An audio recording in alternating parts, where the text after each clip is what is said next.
उत्तर प्रदेश की वह गर्मियों की मौसम आज भी मेरे शरीर में एक मीठी कपकपी भर देती है। मेरा नाम साजिया है। हमेशा से चमकती सावली त्वचा, लंबी काली जुल्फ़ें और वो आंखें जिन्हें लोग शरारती कहते थे। अब मैं 26 की हूँ, शादीशुदा, लेकिन ये किस्सा उस समय का है जब मैं एमए की छात्रा थी और उम्र सिर्फ 19 साल। गर्मी की छुट्टियाँ शुरू हुई तो मौसी ने फ़ोन किया, नेहा घर में छोटा सा फंक्शन है, 2-4 दिन आ जा। तेरी मौसा जी को भी अच्छा लगेगा। मैं तुरंत मान गई। मौसा मौसी का घर शहर से करीब 30 किलोमीटर दूर एक छोटे से गांव में था। चारों तरफ आम के बाग, खेत और रात में घना सन्नाटा। जब मैं पहुंची तो पता चला कि मेरा कजन सुभानी भी कॉलेज से आया हुआ है।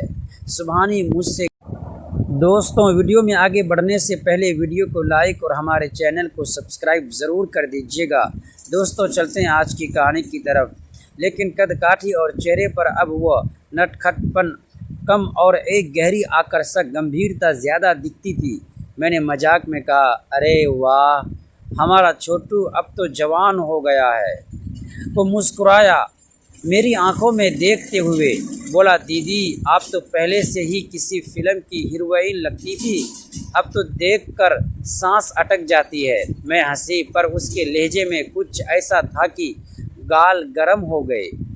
फैशन ख़त्म होने के बाद रात के करीब 11:30 हो गए। मौसी ने कहा, साजिया बेटा, बाहर बरामदे में ठंडी हवा चल रही है, थोड़ा बैठ जा, सुभानी भी साथ रहेगा। हम दोनों बरामदे में बैठ गए। चारों तरफ अंधेरा, सिर्फ दूर दूर के कुत्तों की भौंकने की आवाज़ और पत्तों की सरसराहट की आवाज़ आ रही थी। मैंने हल्के से पूछा, बोलो ना, क्या हो, क्या देखकर हंस अटक जाती है? सुभानी मेरे करीब सरका, धीमी आवाज़ में बोला, दीदी आपकी वो मुस्कान, वो गर्दन की लकीर और वो सब कुछ, मन करता है कि सब बस छूता रहूं। मैं शर्मा गई, फिर हंसकर बोली, अच्छा और कुछ?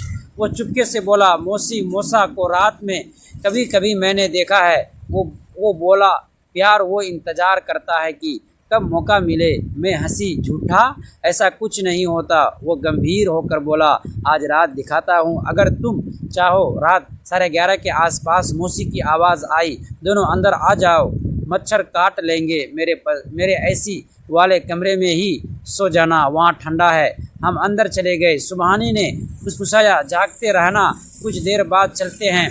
करीब 11 बजे वो मुझे इशारा करके उठाया। हम चुपके से मौसा के कमरे के पास गए। दरवाज़ा हल्का सा खोला था। अंदर सिर्फ एक छोटा नीला नाइट लैंप जल रहा था। मैंने झांका। मौसी पूरी तरह खुलकर मौसा के आगे आगोश में थी।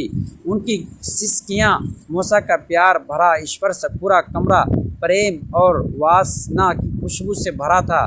मेरी सांसें रुक सी गई। मैंने पीछे से हटी, दिल जोर जोर से धड़क रहा था। सुभानी मेरे पास आया, उसकी सांसें गर्म थी। हम अपने कमरे में लौटे। उसने धीरे से मेरी कमर पकड़ी और कान में कहा, अब तुम्हारी बारी है, अगर तुम कहो तो। मैं कुछ नहीं बोली, बस उसकी आंखों में देखती रही। फिर मैंने खुद उसका हाथ पकड़ लिया। उस रात उसने मुझे वो एहसास दिया जो शब्दों में बयां नहीं किया जाता। हर स्पर्श में बिजली सी दौड़ती थी। मेरी पहली बार इतनी गहरी, इतनी कोमल और इतनी तीव्र थी कि मैं रो पड़ी। खुशी के आंसू आ गए। उस सुख ने मुझे अपना बना लिया। मैंने बहाने बनाए और 1.5 महीने तक वहीं रुकी रही। हर रात कभी खिड़की से झांकना, कभी चुपके से उसके कमरे के पास खड़े होकर सुनना, और ज़्यादातर रातें हमारे कमरे में एक दूसरे से हो जाना। उस समय की यादें सिर्फ गर्मी की नहीं थी, बल्कि उन लम्हों की थी जो दिल के बहुत करीब थे। शाम होते ही हल्की हवा चलने लगती, छत पर बैठकर ठंडी लस्सी पीना और दूर कहीं से आती किसी के गाने की आवाज़, ये सब मिलकर एक अलग ही दुनिया बना देते थे।